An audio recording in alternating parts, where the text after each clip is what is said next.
You maybe read it again. Okay, yes, we're bored. We're all bored now. But has it ever occurred to you, Wally, that the process that creates this boredom that we see in the world now may very well be a self-perpetuating, unconscious form of brainwashing created by a world totalitarian government based on money? And that all of this is much more dangerous than one thinks. And it's not just a question of individual survival, Wally, but that someone who's bored is asleep, and that someone who's asleep will not say no. See, I keep meeting these people. I mean, just a few days ago, I met this man who I greatly admire, this Swedish physicist, Gustav Bjorström. He told me that he no longer watches television. He doesn't read newspapers, and he doesn't read magazines. He's completely cut him out of his life, because he really does feel that we're living in some kind of Orwellian nightmare now, and that everything that you hear now contributes to turning you into a robot. And when I was at Findhorn, I met this extraordinary tree expert who devoted his life to saving trees. He just got back from Washington, lobbying to save the redwoods. He's 84 years old, and he always travels with a backpack because he never knows where he's going to be tomorrow. And when I met him at Findhorn, he said to me, "Where are you from?" And I said, "New York." And he said, "Oh, New York, yes. Very interesting place. Do you know a lot of New Yorkers who keep talking about the fact that they want to leave but never do?" I said, "Oh, yes." He said, "Why do you think they don't leave?" I gave him a different, banal theories. He said, no, I don't think that's it at all. He said, "I think that New York is the new model for the new concentration camp, where the camp has been built by the inmates themselves, and the inmates are the guards, and they have this pride in this thing they've built. They've built their own prison, so they exist in this state of schizophrenia, where they're both guards and prisoners. And as a result, they no longer have, having been lobotomized, the capacity to leave the prison they've made, or to even see it as a prison." And then he went into his pocket, and he took out a seed for a tree, and he put it in my hand, and he said, "This is a pine tree." He said, "Escape before it's too late."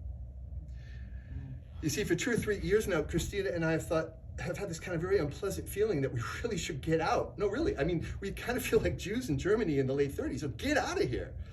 Of course, the problem is where to go. Because it just seems quite obvious the whole world's going in the same direction. You see, I think it's quite possible that the 60s represented the last burst of the human being before he was extinguished, and that this is the beginning of the rest of the future now, and that from now on there'll simply be all these robots walking around, feeling nothing, thinking nothing, and there'll be nobody left almost to remind them that there was once a species called a human being with feelings and thoughts, and that history and memory are right now being erased.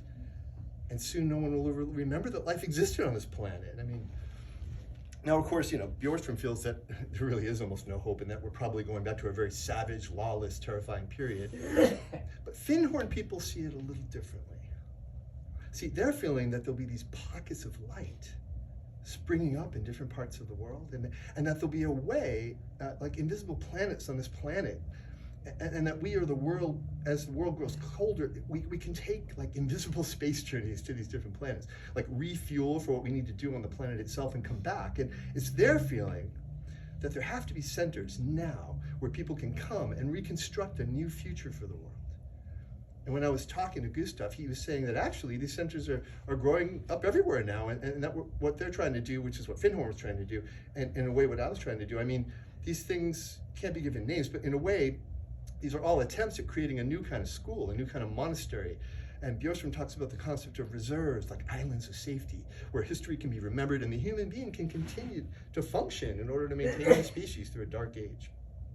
In other words, we're talking about an underground, which did exist in a different way during the Dark Ages among the mystical orders of the church. And the purpose of this underground is to find how to preserve the light and life and culture, how to keep things living. See, I keep thinking what we need is a new language, a language of the heart.